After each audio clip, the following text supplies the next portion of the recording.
हरे कृष्णा, राधे राधे। व्रत विधि उपाय में सभी लोगों का स्वागत करती हूँ। दोस्तों, कैसे हैं आप सब लोग।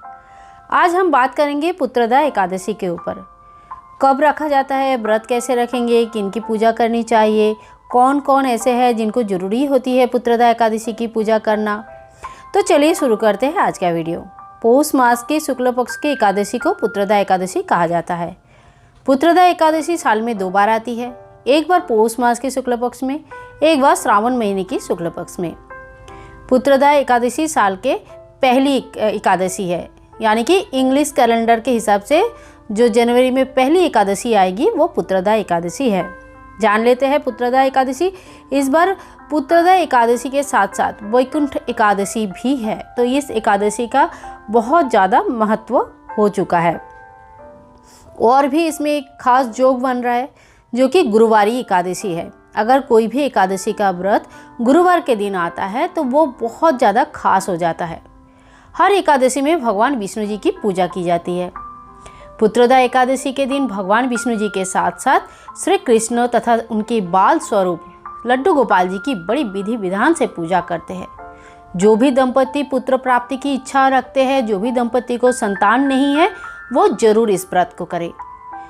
पुत्रदा एकादशी व्रत करने से पहले संकल्प ले, भगवान जी से कहे, हे भगवान हमारे भी गोद भर दो।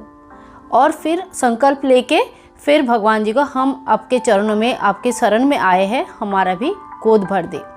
इस तरह से आप संकल्प लेके पुत्रदा एकादशी की व्रत कर सकते हैं। जो माताओं को ऑलरेडी संतान है वो संतान सुख के लिए, संतान के भविष्य के लिए और उनको निरोगी काया और उनके आने वाली सभी बाधा विपत्तियों से संतान को बचाने के लिए यह एकादशी की व्रत करती है। अगर आपको संतान प्राप्ति के लिए ये व्रत करनी है तो मैं यही सजेस्ट करूँगी कि जोड़े में करें। पति पत्नी दोनों साथ में जब व्रत करते हैं उस व्रत का फल कई गुना ज़्यादा हो जाती है।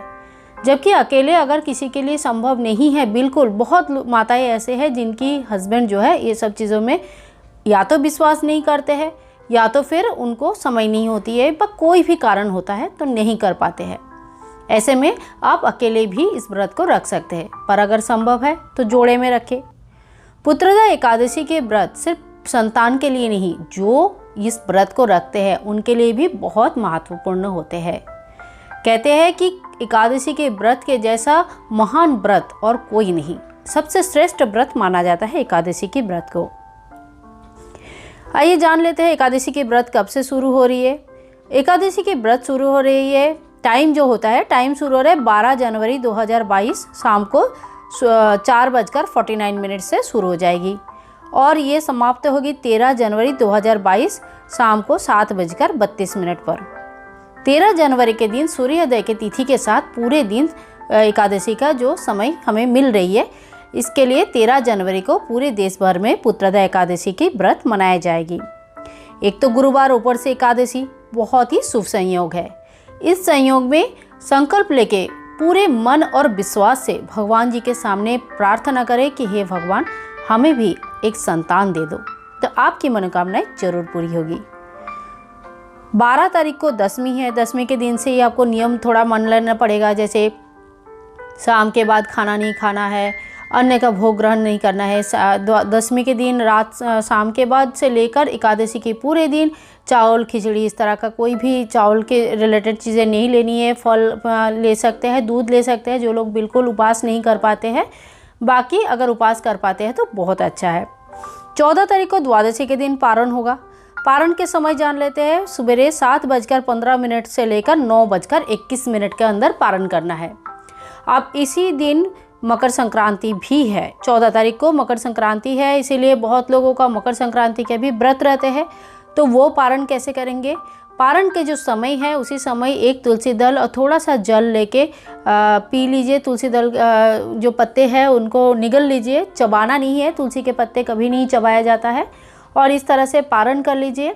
पारण से पहले जो भी दान आपको करना है, मंदिर में दान करना है या उसी वक्त दान नहीं कर पाते हैं तो थोड़ा दान सामग्री दक्षिणा सहित अलग से रख दीजिए, फिर पारण कर लीजिए।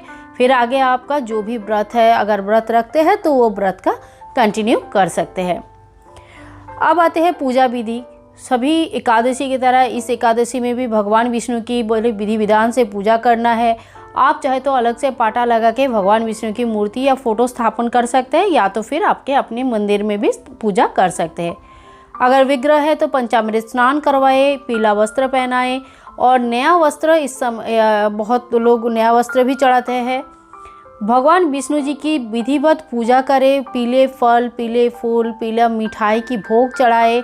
और इस दिन दान के लिए भी फल, मिठाई या गर्म गर्म कंबल वगैरह दान कर सकते हैं। ठंडी के समय है, ठंडे की चीज़ें दान कर सकते हैं। और द्वादशी के दिन दान कर रहे हैं तो अन्न दान भी कर सकते हैं, लेकिन ध्यान रखें एकादशी के दिन अन्न दान नहीं होती है, ना खाया जाता है ना दान दिया जाता है। इसके बाद मैं आपको बता दूं, सुबह और शाम दोनों टाइम जो है एक घी की दीपक तुलसी जी के सामने ज़रूर प्रज्वलित करें।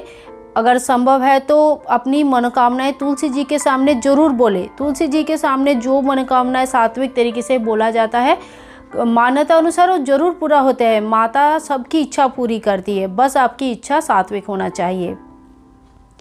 इसके बाद आप सुबह शाम सेम जैसे सुबह भगवान विष्णु जी की पूजा करते हैं, वैसे भी शाम को भी आपको पूजा करनी है, दिया प्रज्वलित करनी है, पंचोपचार पूजा करें। इस दिन पुत्रदा एकादशी के दिन भगवान विष्णु जी के साथ साथ अगर लड्डू गोपाल जी स्थापित है घर में तो उनकी विधिवत पूजा जरूर करें।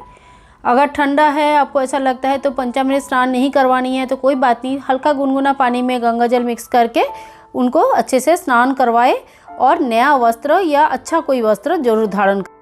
धूप दीप नैवेद्य दिखाए, पुष्प चढ़ाए, पीला फूल चढ़ाए, भगवान जी को अच्छे से उनकी आरती करें। इस दिन भगवान विष्णु का सहस्त्र नाम जप कर सकते हैं। कुछ नहीं आता है तो हरे कृष्ण हरे राम जप करें। जो बोल चाल में अपना संयोग रखे। बोल चाल में ऐसा नहीं होना चाहिए कि दूसरे के बदनामी कर रहे हैं, दूसरे का द्वेष है, मन में हिंसा है, झगड़ा हो रहा है, कलश कलह हो रहा है घर में, तो इस तरह की चीज़ें से अवॉइड करें। क्योंकि कोई भी व्रत त्यौहार में क्या रहता है, मन जितना शांत रहेगा, मन जितना शुद्ध रहेगा, उतना अच्छा आपको भगवान के प्रति कंसंट्रेशन होता है और इसी से आपका विश्वास जो है और दृढ़ होता है और इसी विश्वास जो है काम कर जाता है। यही विश्वास है जो आपका जो बिगड़ा हुआ काम वो बनाता है।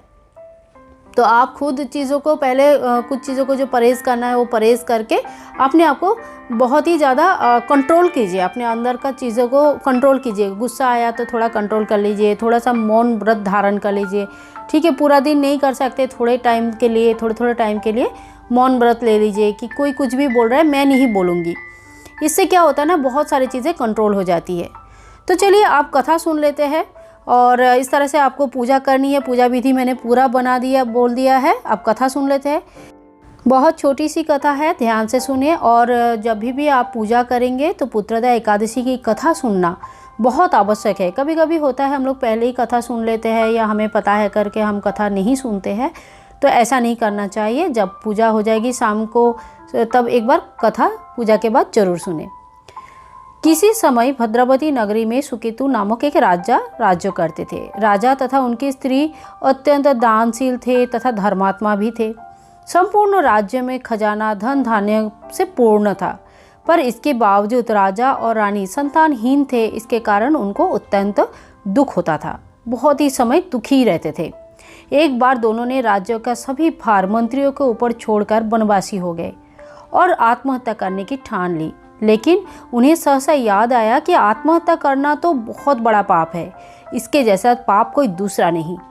इसी से उनको समझ में नहीं आया क्या करूं, और वो वहां चले गए जहां मुनियों का आश्रम था तथा जलाशय था। राजा रानी मुनियों को साष्टांग प्रणाम किए और मुनियों के सामने बैठ गए। मुनियों ने योग बल से राजा का दुख का कारण जान लिया और आगे ऋषियों ने राजा को बोले कि हे राजन, तुम पुत्रदा एकादशी का व्रत रखो, इस व्रत से तुम्हें पुत्र की प्राप्ति होगी। तभी से राजा रानी एकादशी का व्रत रखकर भगवान विष्णु की पूजा करने लगे और पुत्र रत्न की प्राप्ति की।